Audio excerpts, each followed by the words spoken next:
Good evening, friends, and welcome to the Position on Sports Talk Show post, live streaming on Facebook Live, Twitch, and our Position on Sports Talk Show YouTube channel. We are a sports talk show made for the fans, from the perspective of fans, presented by lifelong sports fans. We will provide you our opinions and positions on the hottest topics on sports. So my name is Edward J, and I am joined this wonderful evening by my partner in crime. What's up, Big Reg? What's going on, Ed? Yeah, it's not as easy as it seems, huh? Hey, no, it's not, but I got this. I got this. I know So, you do. I yeah, appreciate you handling things while I make a jaunt out here to the West Coast. So let's get on. Let's talk some sports. let's do this. Before I go on, I like to, send shout outs to all the fellas that are not here with us this evening. We love you. We miss you, and we will see you soon. So be safe out there. All right. So our topics for the week tonight, we will chat about Fury Wilder 3 and some top college football games, NFL weekend gems, and the dysfunction of the Kyrie Brooklyn saga that continues. But unfortunately, we have to begin our night with the John Gruden mess. Why? Because as you know, Big Reg, we are a DMV based show. And the John Gruden mess actually is a Washington football team mess. Yep. And beyond that, it's a societal mess. So we're going to get into it. Again, we have so many things happening in the sports world right now. I wish we didn't have to start out like this, but here we are. So last night, around 9 p.m. or so, or thereabout, John Gruden was forced to forfeit or resign from a 10-year, $100 million contract that he was just starting year 4. Why? Well, based on a report by the New York Times that alleged Gruden used misogynistic and anti-gay language in several emails during a 7-year period that ended in 2018. This report was on the heels of Gruden allegedly, and we always have to say allegedly out here, allegedly sending a racist email, which was according to the Wall Street Journal, concerning the size of the lips of the NFLPA executive director, Damaris Smith's lips. All of these emails came to light during the NFL's investigation into workplace misconduct with the Washington football team. Exactly. In particular, former Washington football team exec Bruce Allen, who Gruden allegedly sent the emails to. So that's where we're going to start. That's a good overview and a good place to start. We talked about this, Big Reg, earlier this summer because at the conclusion of, so there was an investigation, if you recall, that I believe attorney Wilkinson, I think her name was Beth, if I'm not mistaken, her attorney, That's right. Beth Wilkinson, her law firm did the investigation. And out of that investigation, some of the highlights of what was found was they reviewed HR records, some 650,000 emails. That's I can't even put my mind around 650,000. That's almost that's a $250,000. And this investigation lasted a year long. And again, they reviewed emails, HR records, and policies of the team. And the conclusion of all this was simply a $10 million fine for the football team. No reports were ever drafted. No details were ever real specific details was ever released. But this also coincided with the football team announcing that the owner, his wife, was the new CEO of the team. But if you remember, Big Reg, when they did release that report, as far as Mrs. Snyder becoming co-CEO of the team, it was almost where it was like champion women's rights. It was like, well, we're promoting a woman. Look at what we're doing. And this was following a summer or several months of, the football team promoting Black folk, promoting women in team executive positions and on the field positions. Latino coach. So let's dig into this. Yeah. What's interesting, I don't know if you recall, the recommendation from the attorney who did the summary was first recommendation was to force Snyder to sell the team. The second recommendation, if you're not going to make him sell a team, at least put him on a very long suspension. Mm-hmm. So this is with this wife taking over as the new CEO. That's his unofficial suspension. But they also gave him the financing to buy out his minority owners. So now he owns him, his wife, and his sister own 100% of the team. So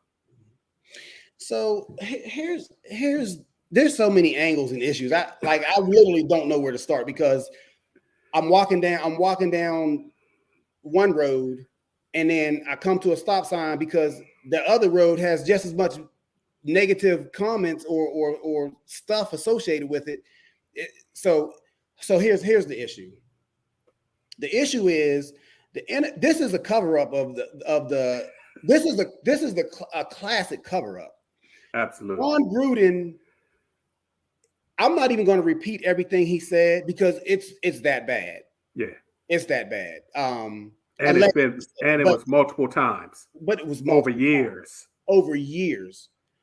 But it begs the question, how in the world could this stuff go on and basically be buried until an investigation came to light? Like, how is this type of behavior acceptable within the community? And it's not just the NFL, because allegedly Gruden's emails extended beyond professional football. You had executives and business CEOs of other businesses that were included with these emails. And some of these emails, if they were true, included half-naked women, unbeknownst to them, anti-gay slurs, just that I'm not going to repeat. Right. I wouldn't say them in the first place, so I'm not going to repeat them.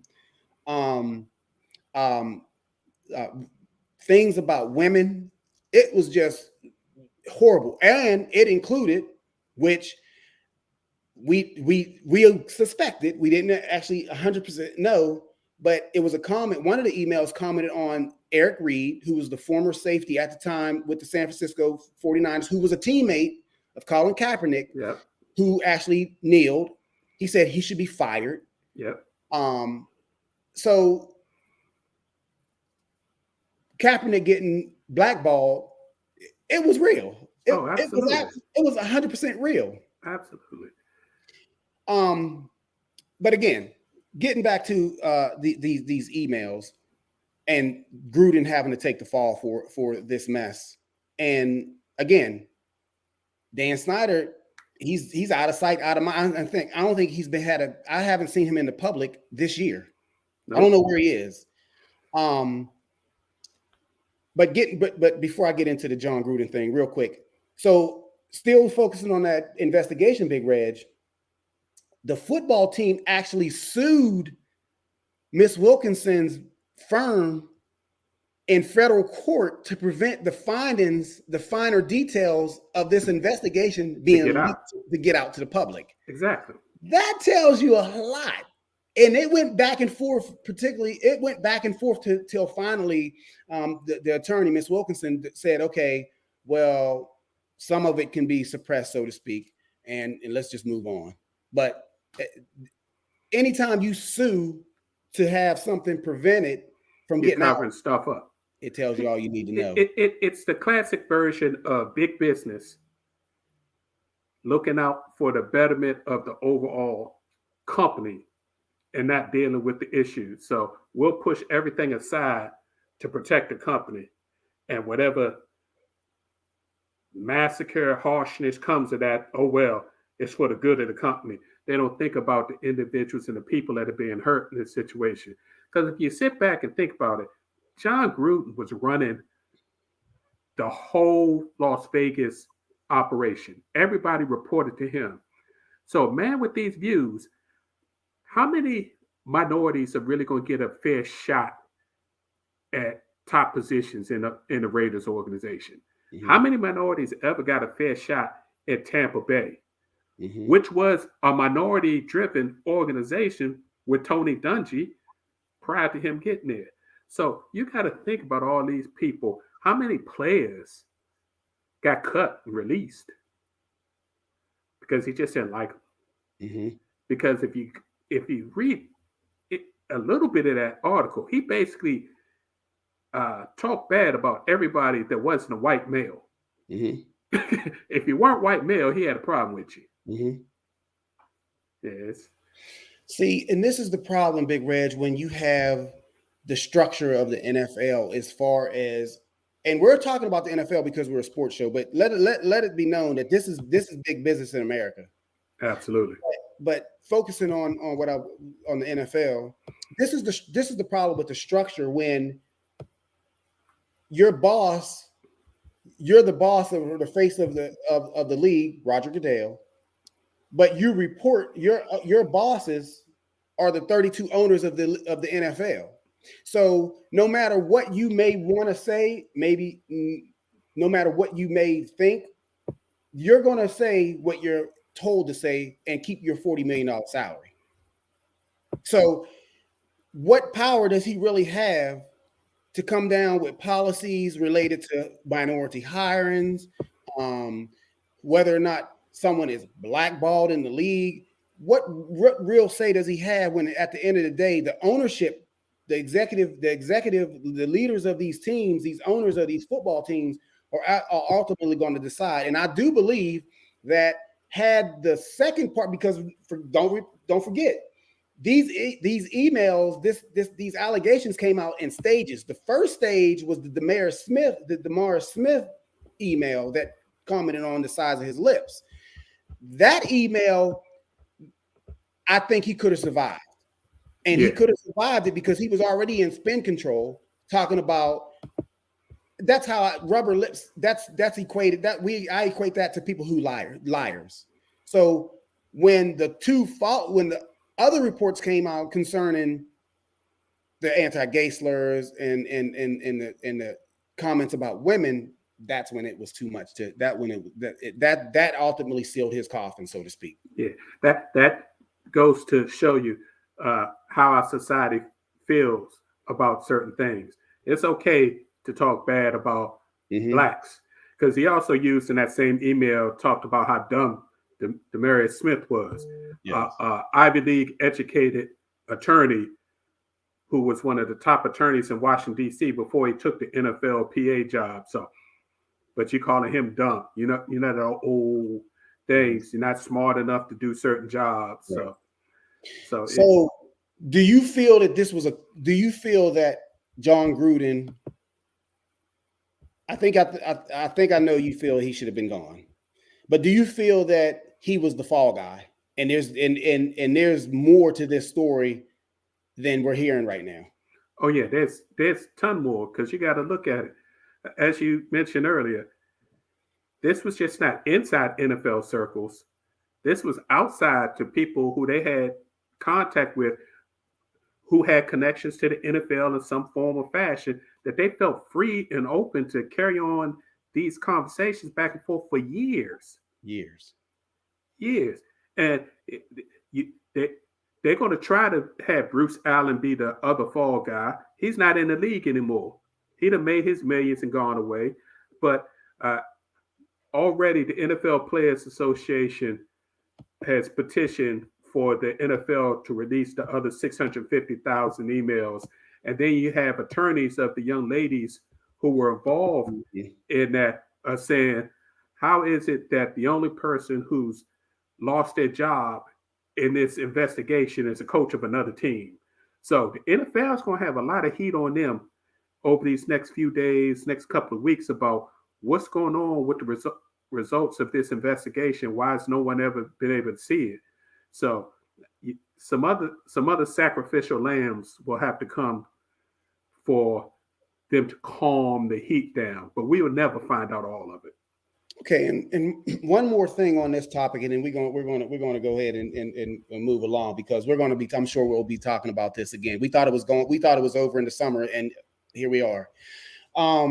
Does Dan Snyder survive? He's got 100% control of his organization. They've made their situation, unless that full report ever comes to light, he's good. They let him borrow almost $600 million to buy out his partners. So he good. He Gucci. Yeah, we'll discuss this. I'm with you 100%. I think he survives. Heck, his name isn't. In fact, his name is a footnote now, because exactly, we're taking every single network is taking John Gruden to task, and we're admitting and we're saying that he's a bad person, a bad human. Yeah. But we understand that he's just a small player in the game. So absolutely. And who was the coach when Mr. Allen was the president here? His brother. And that's a whole different story about nepotism, and you hire who you know, and it's a good old boy. That's why we don't have no minority coaches. They're not in those conversations. Do you think a black CEO was part of those emails, that email chain, so to speak? No. Yeah. So yeah, there we go. All right. So again, any other week we would have had to start, required to start with what happened in Vegas Saturday night. Yes, sir. Tyson Fury and Deontay Wilder got it on for the third time, finally, and took court to do it. But nevertheless, in T-Mobile Arena in Las Vegas, Nevada, with a dramatic knockout in the 11th round to finish off Wilder by Fury. So, Big Reg, what's going on? What are we looking at? What's going on? What did you see in the fight? This is the perfect example. Deontay Wilder had a very limited amateur background. Came to boxing late. Only reason he got into boxing because he wanted to play football. Got injured, couldn't play football, so he turned to boxing. So boxing was a means to an end from him. It wasn't his love. Mm-hmm.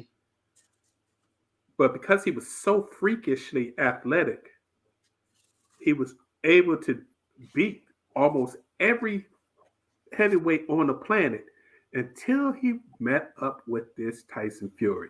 Tyson Fury is another freak of nature. Here's a 6'9" guy that weighs almost 300 pounds, but is light on his feet, can box, been boxing unofficially since he was a toddler, because that's what his people, and he's self-proclaimed Gypsy King, that's part of their culture for the men. You have to fight. And there is a Gypsy King, and the Gypsy King has to be able to beat everybody else. And if you beat the Gypsy King, you become the king. Mm-hmm. So he's been fighting all his life. And the difference in size, skills, amateur pedigree, and technique was the difference in all of those fights. Mm-hmm. I mean, if you want to be real, Fury won all three of the fights. Yes. The first fight was only a draw because Wilder knocked Fury down and all looked like he damn near decapitated him. But he got back up and actually ended up winning the end of that round. So you're like, okay, the second fight wasn't even close. I will give it to Wilder. Wilder's got the heart of a champion. He just doesn't have the skills or the size to deal with somebody of Fury's size. If Wilder was the size of Klitschko brothers. no, not even Klitschko's. Joshua. Mm-hmm. If he was Joshua's size as far as weight, where he was like 250, 260, I think he would have had a shot. But I mean, Wilder's this was the heaviest he was ever been, and he was still under 240. And he didn't, and he looked it. He didn't look comfortable at all as far as movement skills or what have you, which are limited to begin with. Before I ask, before we get into specific observations of the fight, can anyone beat this man? Not if he is focused and his mental situation is in the right frame, because he's dealt with mental problems. After he won the belt the first time, he went into a deep depression, almost died, almost killed himself. So as long as he's right mentally and he stays somewhat in shape, I don't think there's anybody can beat him. Obviously, the next possible attempt is going to be Alexander Usyk. I mean, Usyk is getting ready to do the rematch. They've already signed that. That's going to happen early in 2022 with Joshua. And I think the second fight for Usyk is going to be easier than the first fight. Mm-hmm. Usyk's a master boxer. Problem is, he's a cruiserweight. So he was just 200 pounds. Right. So you talking about days ago. Even if he gets up to 240, against a 300 pounder. Here's the difference. I don't think he can beat him, but here's the difference. Here's why I would give him a shot. Because he is a master boxer, he's not going to let Tyson Fury lean on him. And he should be quicker. Now, Tyson, to beat 300 pounds, he can move. He is extremely nimble on his feet. Yep. Like it's like noticeable. Yeah. And so at the end of the day, I can't see a cruiserweight beating him. I just can't. I can't see it. I do think it probably would be a better fight, which it sounds crazy because Wilder is 6'7", but I do think it would be a better fight because he at least has the skill set of a boxer. He knows how to fight and he knows how to stay away. Right. But 6'9" is 6'9". I mean, you can only. I mean, you got to come in. You got to engage at some point. But getting back to Wilder, I saw I don't think there was never a point in that fight, even with those even with the knockdowns in the fourth by Wilder to Fury. I still didn't never think that at any moment Wilder was in control of that fight. Right. Like at no point did I believe, and that's why I was trying to figure out how people were saying it was an instant classic. I mean, did you think it was an instant classic? I thought it was a one-sided fight. What did you see? It was a one-sided fight, but it was an instant classic because both men got off the canvas multiple times. Right. And it lasted to the 11th round. Two big punches who hurt each other badly. Both of them showed hard. So that's what made it instant classic. But it was a lopsided fight. Again, all three of the fights were lopsided. So because of the way the fight game is structured, and at any given time there are at least 20 belts available to proclaim a champion, is Wilder done? I mean, does he? You think as a champion who has suffered two brutal losses, convincing defeats in a row, do you think he still has a place within the fight game? I mean, can he still make money in the fight game? Yes. First and foremost, Fury gave him the biggest compliment after the fight. He said, "I'm the best heavyweight in the world. That's the second best. Even though I beat him 3 times, that's the second best heavyweight in the world that I just fought." So that right there sets him up. The question is going to be, is Wilder mentally going to be able to get himself up to fight again? Because there's still big paydays out there. How? Explain that, because I can't comprehend it. I'm glad you're here to explain it. Everybody still wants to see Joshua Wilder. That was the fight everybody wanted to see in the beginning. Yeah, but is Joshua going to fight him? His- And would anybody pay to see it? Would you pay to see that? I think a lot of people. First of all, Joshua can sell out a stadium in England, even if he loses to Usyk a second time. He's got that kind of draw. Okay. So that's the Conor McGregor type draw, where you can lose and still draw. right, he's going to be a huge draw, big pay-per-view. You'd have to probably go over to London or somewhere in England to fight, or go to Saudi Arabia or something, but you can still get a huge payday. The loser of the Usyk rematch, if Wilder still wants to fight, fights Wilder. Okay. Usyk, and I keep saying his name because I think he's going to win that rematch. But Joshua Usyk, whoever wins that, go ahead and fights the big money fight with Tyson Fury. Mm-hmm. We just talked about it. We think Fury's in the right frame of mind. Fury wins. I think Fury retires. You think so? Yeah. But there's no one that can beat him. That's why he's going to retire. He's made that next fight to unify all the belts. Once he gets all the belts unified, he's already said there's nothing more for me to do in this game.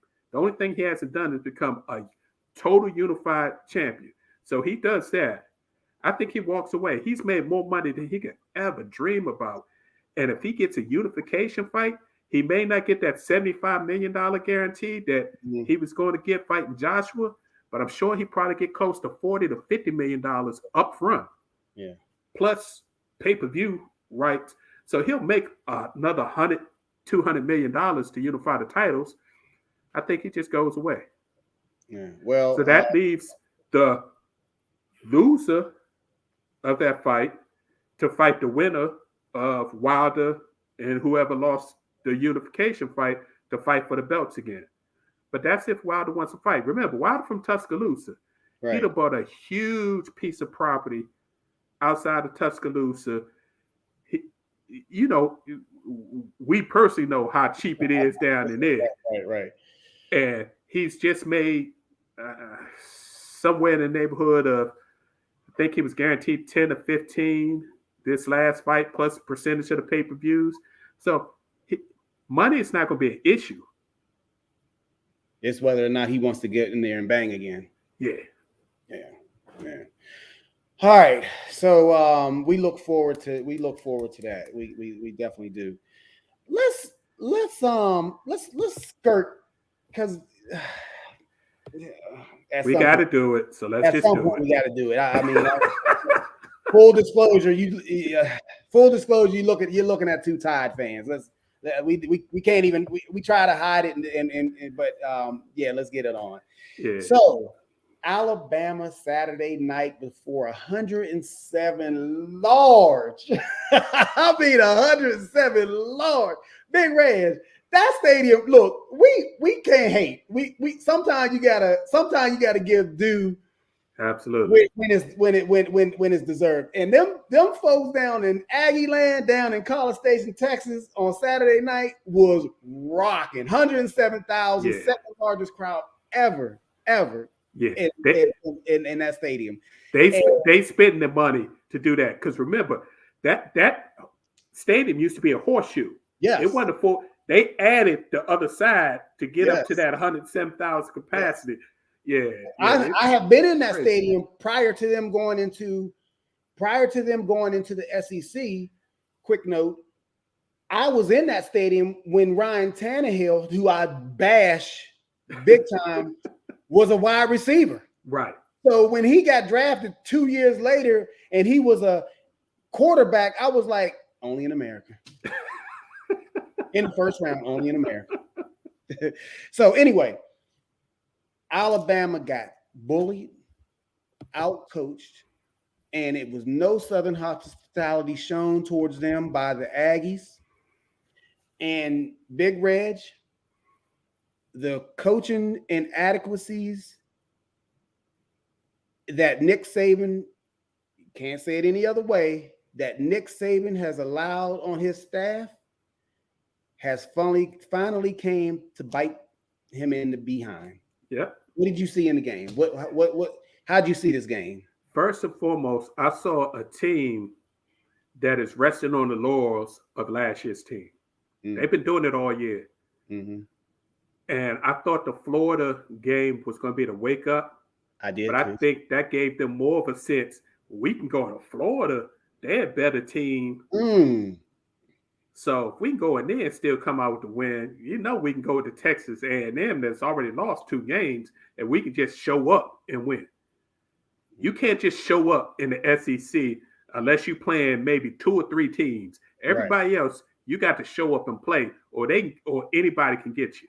Right. So the whole first half was lackadaisical, just going through the motions, no energy. And you can't do that when you're in front of 106,000 people. That other team is amped up. And I definitely see a difference in a lot of teams this year who played last year that were in front of either very small crowds or no crowds, and now they're having to deal with these big crowds again. That changes the game. Not everybody can deal with that pressure. So, yeah, the players didn't play well. The defensive game plan was terrible. Players were blowing assignments often, which is something you rarely saw in Alabama. You may have saw once a game, maybe twice, and it was generally the same player. You have multiple players blowing assignments. And then to get bullied, like you said, on both sides of the ball, offensive, defensive lines were getting bullied. That's not Alabama. So, yeah. So I looked at it because I always try to look at it from a technical aspect when I'm watching Alabama, particularly when they're playing elite competition. So even though Texas A&M has suffered 2 defeats this year, that's an elite that's an elite team. They recruit the same players that Alabama get. They're in the talent rich state of Texas. Absolutely. They have the second highest paid coach in college football. So that's an elite program. That's not you're not going to Vanderbilt. You're not flying into Tennessee and playing Vanderbilt. So here's what I don't understand. So the Pete Golden issue, he's the defensive coordinator of Alabama. Because as long as you know me, and Pete Golden has been defensive coordinator, I do not think he's qualified enough to run an SEC defense. I don't think he could be running Troy. So I definitely don't think he can run Alabama's defense. We've seen it since Jeremy Pruitt left to go to Tennessee. The defense have taken a significant step back. And I blame Nick Saban because his forte is defense. His boy up in New England, I've seen him take over the defensive huddles on the sidelines when things are going south in New England. I've seen Belichick do this. Right. I don't know what Nick is doing, but Pete Golden is not the answer. He should immediately be fired. Whatever his buyout is, they should get together down in Tuscaloosa and give it to him. He has to go. He's just a terrible. His scheme is either too complicated or it's not complicated enough. I don't know, but he has to go. It's time for him to move on because actually, there's been reports out of Texas A&M that the defense is so vanilla on with Alabama, it can't be too complicated. So again, that's just reports I'm picking up. Yeah, they need to bring Jeremy Pruitt back. He's been fired from Tennessee. They said he had a little issue down in Tennessee. He's disgraced and whatnot. Heck, half the staff on Alabama is reclamation projects. So, and then let's slide over to the offensive side. That offensive line coach is Doug Maroney. If that name doesn't ring a bell to anybody listening tonight, let me let you in on it. He's the former coach of Jacksonville Jaguars. And he's the former coach I believe he was the former coach of the Giants for a minute. Was it the Giants? I believe it was. Or was it the Dolphins? I know he was a Jacksonville coach, and I want to say he was the Giants. He came from the Giants because he was in that Bill Parcells lineage. Yeah, right. So anyway, he's a professional coach. He's a professional football NFL head coach. and he could not figure out the blocking schemes for Texas A&M. I don't get it. Bill O'Brien, the offensive coordinator, they're on the 1 yard line. Brian Robinson is probably the Alabama running back. Is probably the most tough, hardest running back in college football right now. And Raleigh was last year. And he doesn't get the ball. You get down on the 1 yard line, and he doesn't get the 3 straight passes, interception in the drive. So, well, that's coaches start to get cute. They think they're going to trick people. But you've got a bunch of NFL guys that have come back to college to coach under Saban to kind of find their next spots as head coaches or hopefully head coaches. So it's definitely a transition going. This is what, the 5th situation where coordinators have been swapped out in a row, and they've still been winning. So, I mean, I know BJ asked the question, do you think what will Bama do with Georgia? Again, BJ, this is going to be one of those situations. Georgia's defense is elite. I said that last week. And I mean elite. They're the only elite. If you can't block Texas A&M, so they're going to be a problem to deal with our offensive line. But Georgia's issue is they can't score a lot of points against a decent defense. And that's what Alabama is. Alabama's a decent defense. They get after teams that don't have a dominant offensive line and make quarterbacks make a couple of mistakes. But I don't see Georgia. This is Kirby Smart's chance. If he doesn't get it this year, he might not get one. So that's the situation with that, because Georgia is just what they did to Auburn last weekend. They treated them like they was a second-class SEC citizen and that they belonged in the Alabama ranks. So, Georgia looks like Alabama did 4 or 5 years ago when we started really, really following Alabama because of the fact that Kirby was their defensive coordinator, and he knows exactly what it takes to win football games. Now, his trick is finding offensive talent to do it, but his lines, the line of scrimmage, Georgia will not lose the game based on the line of scrimmage. It's not going to happen, and that's on the offensive side or defensive side of the ball. We had another game that was interesting. Well, 2 other games. One was the Red River rivalry, Texas, Oklahoma. Yeah. And I bring this game up because the presumptive preseason favorite for the Heisman Trophy in Oklahoma, Spencer Rattler, quarterback, and number 1 pick, got benched, and it wasn't in the second half. Lincoln Riley, the head coach for Oklahoma, said, "I don't need to see anymore. Yeah. You need to take a seat." And the reason I mention it is because the quarterback that stepped in was the number 1 quarterback available in this cycle, and he hails from Gonzaga in Washington, D.C. Yep. He's a local guy. Local guy. Caleb Williams. And that dude, I've never seen him play in high school. Obviously, we got wiped out. COVID took away, me having an opportunity to really see him in his senior year. But Big Reg, he balled. Man can ball. Yeah. That's the issue. I mean, is the coach going to have the nerve to bench his Heisman Trophy candidate for good? Because if he does that, he's going to immediately go into the transfer portal. He's not going to stay there and play behind a true freshman. He's been having issues since high school. Yes, but here's how come I think that Lincoln Riley would do that. Number 1, what's the name of the game in college football or any football league? Win the game, win the championship. You got to win the game. And he's transitioning to SEC ball. And obviously there's a disconnect with Spencer Rattler. Something about him that Lincoln Riley sees every day in practice, has seen every day in practice for now 2 years, that I like you, but I don't want to marry you. Right. You know what I'm saying? Right. You know, we can date.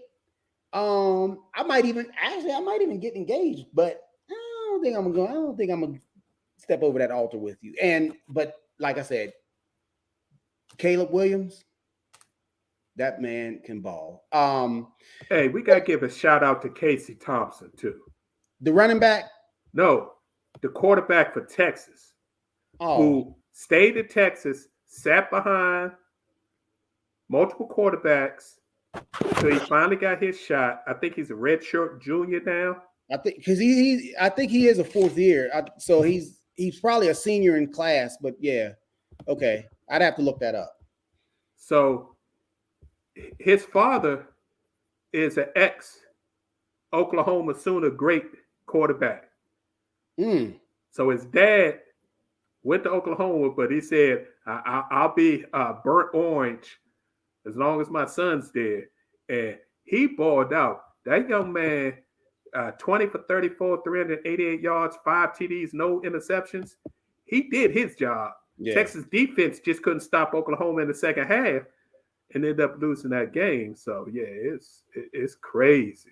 Well, Sark, I think Sark has Texas going pointing in the right direction.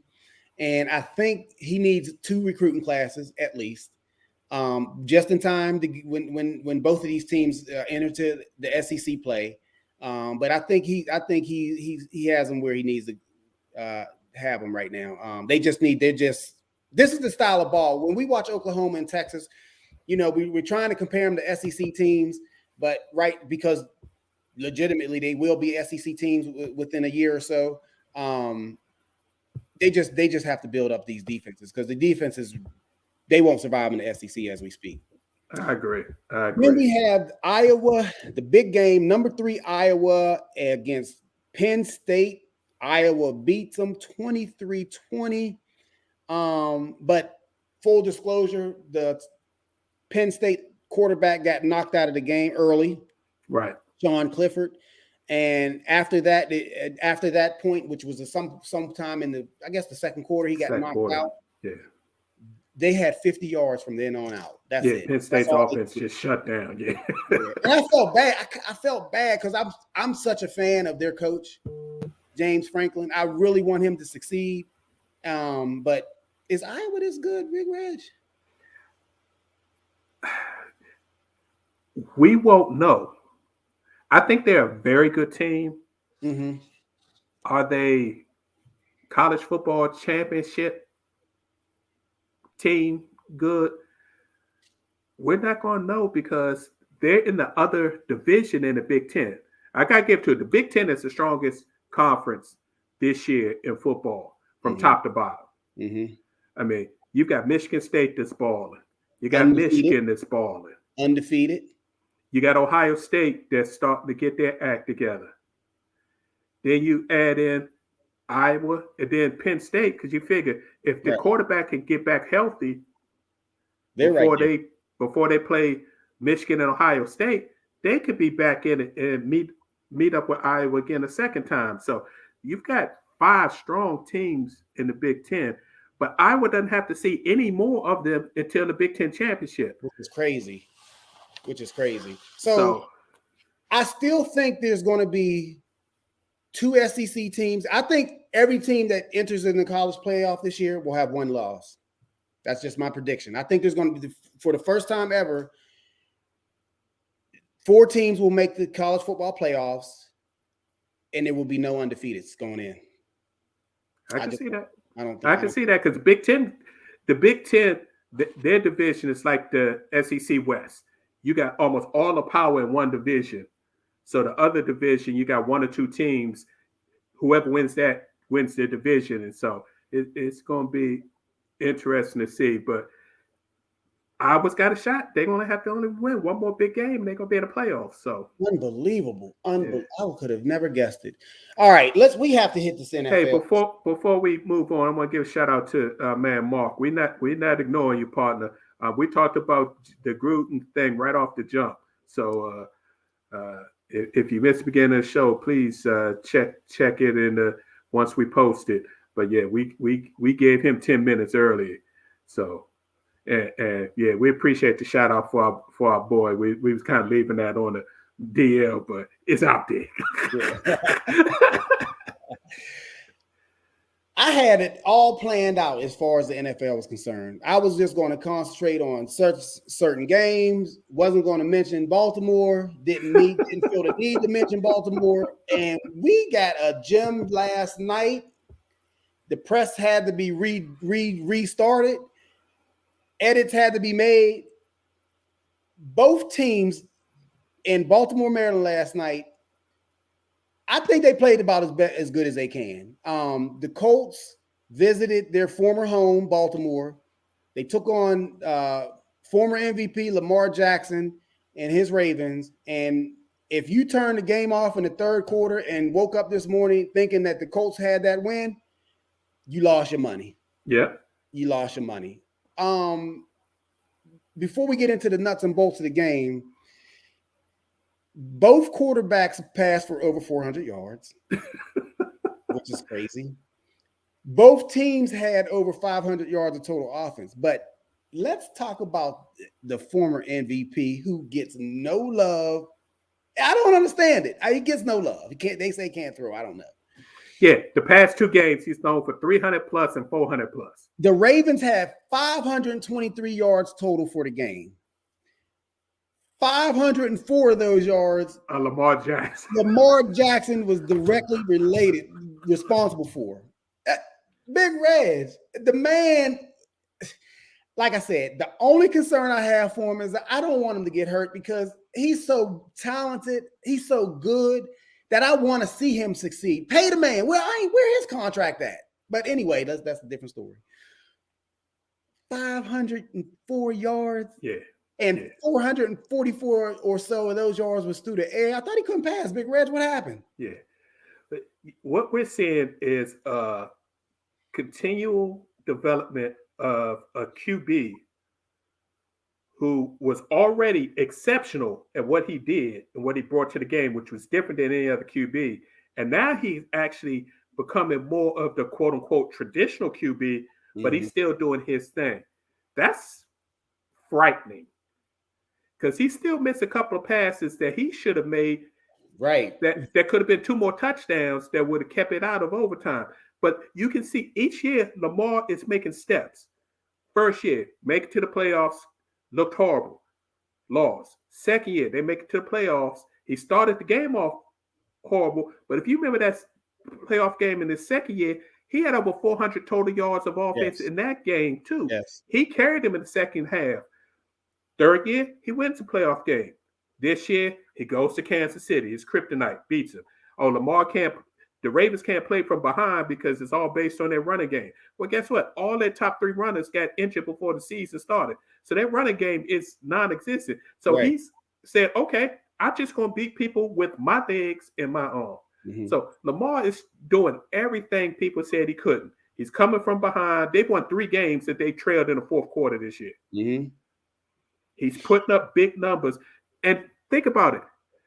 The game before he threw 300, Hollywood Brown dropped 3 touchdowns. Yes. He would have had 3 games in a row over 300. Yes.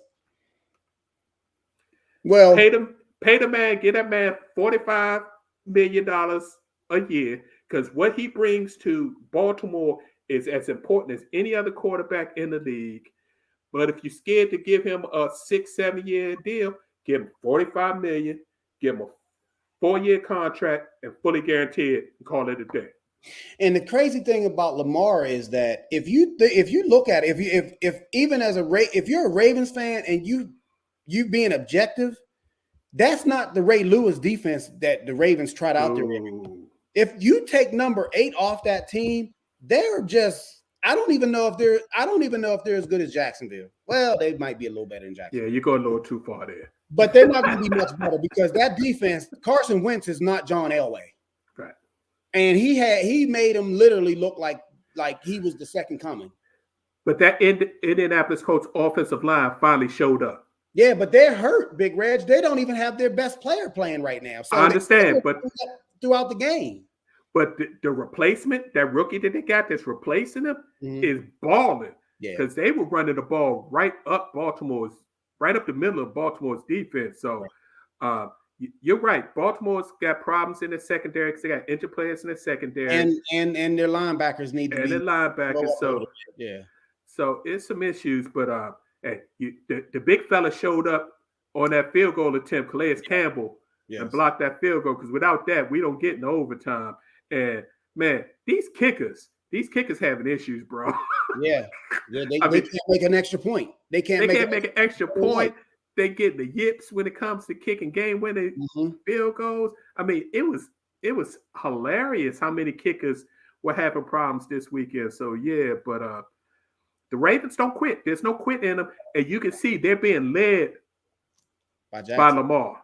Lamar's not letting them quit. Lamar said, "I got you. We're gonna put this team on our shoulders, and we're gonna do what we do." So the two quarterbacks that are getting more love for whatever reason is the Bills quarterback Josh Allen. He's balling out. He had a hell of a game. He actually went into Kansas City and handled his business. But he looked more Lamar than Mahomes because he used his legs. I thought he was a taller Lamar for a minute. Yeah. I thought I was like, wait a minute, who's that playing for quarterback?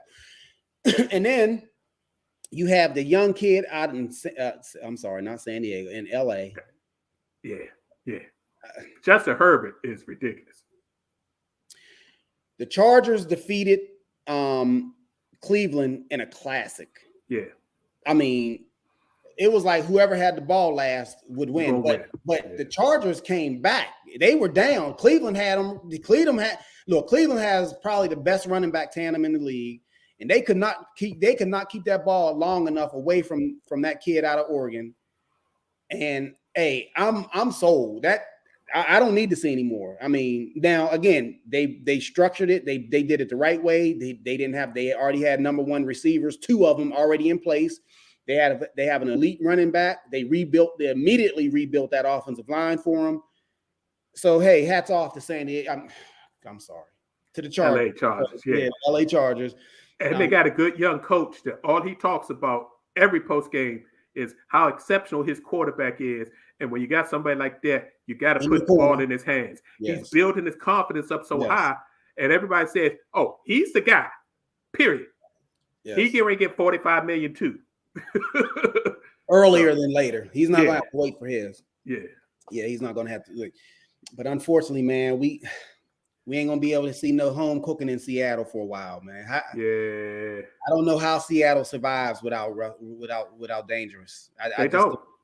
They're gonna be the worst team. They're in arguably the best division in football, and they are so reliant on their quarterback. And him being out a month, possibly 2 months, that's game over because the little man out there in Arizona is balling. Yes.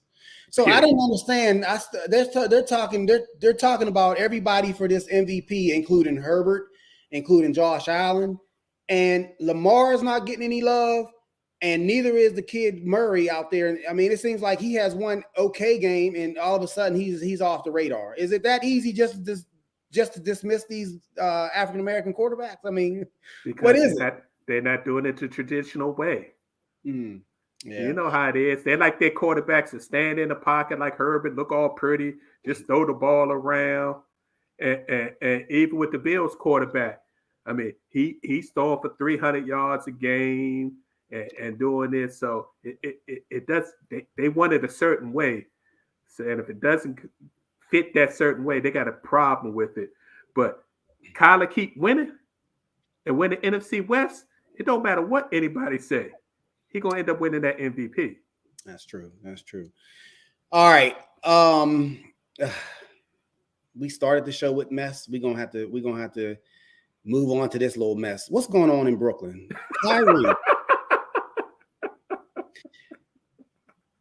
Kyrie,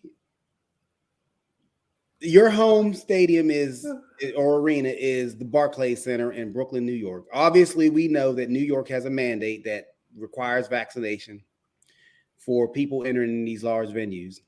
Kyrie is adamant not getting vaccinated.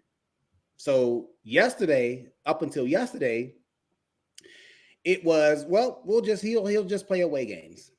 And I can't believe they were okay with that. Steve Nash is a former player. I don't get that. Steve Nash, head coach of the Brooklyn Nets. I don't get that.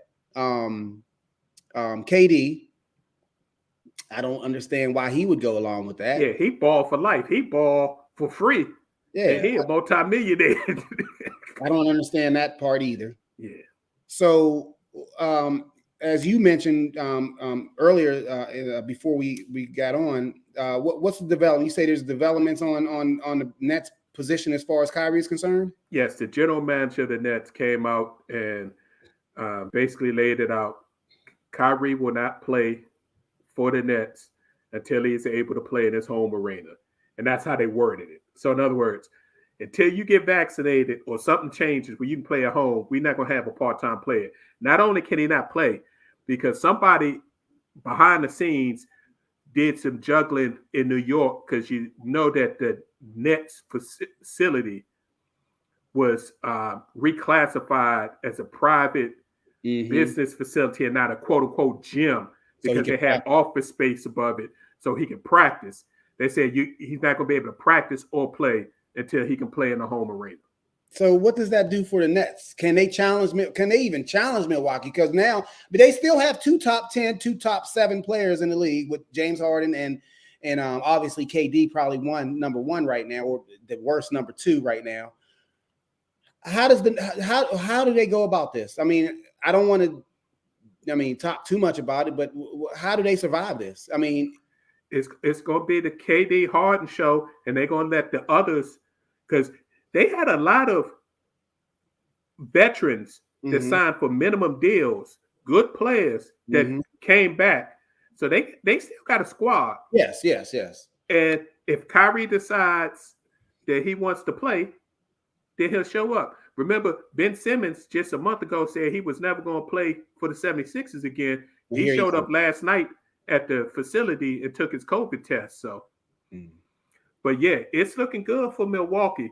The only issue I have with Milwaukee is, I'm not sure if y'all followed it, Giannis is still having lingering issues with that knee that he hyperextended in the Eastern Conference Finals that made him miss a game.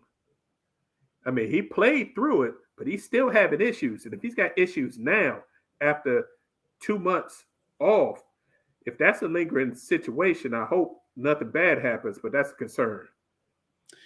I never understand these athletes that wait all summer or all off season, knowing they have an injury.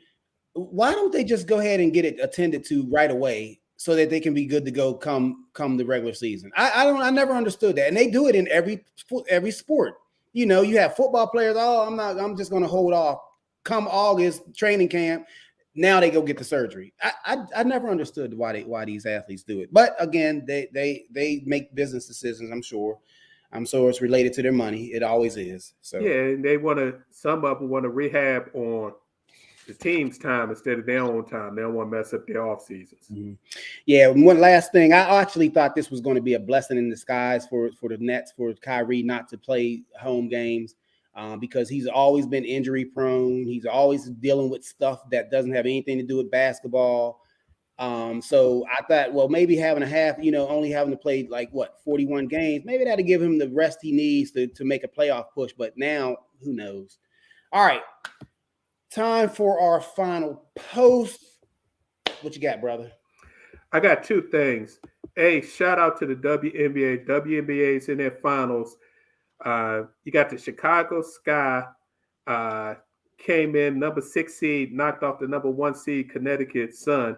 And then you got them young ladies from the desert that knocked off the number 2 seed, Las Vegas. So Diana Taurasi and her crew doing their thing. But the Chicago Sky crushed Phoenix in the first game of the WNBA Finals. It's a best of 5. The second game is tomorrow night. And we got to shout out Major League Baseball. Shout out to the Boston Red Sox, who made the first ones to make it to the League Championship Series. followed by the Astros. Nobody wants them to win, but them Nobody. Houston Astros doing their thing. They end up beating the White Sox today to win their series 3-1. And right now, the Brewers and the Braves tied 4-4 in the 6th inning. Atlanta's up 2-1, so Atlanta's trying to end that one. And then tonight, the Dodgers face in San Francisco. Like I said, I'm out here on the West Coast, not too far from the Bay Area. And I know everybody loves the Dodger Blue and want them to see them win another championship. The Giants were the best team in baseball all season. So there you go. All right. Well, I was going to talk about the MLB playoffs. My bad. Nah, that's cool. That's good. But we gonna get into that full because hey, these games are look. We had to talk about Gruden, but these baseball games are getting good, and this is the best time for baseball. If you're not a baseball fan, if you never watch it, just tune in October. You good to go. But anyway, so I had a COVID scare recently, and I just want everybody to please stay cognizant. Continue to get tested. If you believe in vaccines, please get vaccinated. Everything, thank gosh, it worked out for me. I did not have COVID. So that's definitely a blessing. But again, please be careful out here in these streets. Because hey, it's just the way of life. It is. It's just, I mean, you could be doing everything perfect and bam, there you go. So I'd like to thank you all for tuning in this evening. We truly appreciate your time, comments, and energy as we share our positions on sports with you. We welcome all feedback and look forward to hanging out with you all next Tuesday at 7 p.m. sharp. Like Big Reg always says, it could be one of us, 2 of us, 3 of us, 10 of us. We will be here. And just a reminder that you can always download this and any of our previous shows via Facebook or YouTube, and also listen to our shows on your preferred podcasting platform. We also would love for you a like, follow, or subscribe to any and all of your favorite social media sources. We also love shout outs to friends and family. Our Instagram and Facebook are at Positions on Sports. And if you are up in them Twitter streets, because you got to be in them Twitter streets in 2021. We are at Positions on SPO1. That's at Positions on SPO1. So please have a great evening and definitely, like I just mentioned, a safe week. This has been the Positions on Sports Talk Show Post. Appreciate you, Ed. Great job, man. Appreciate you stepping in for me while I'm out here on the West Coast. Professor, we couldn't do it without you behind the scenes. Got love for you, bro. Handle your business. We out. Peace.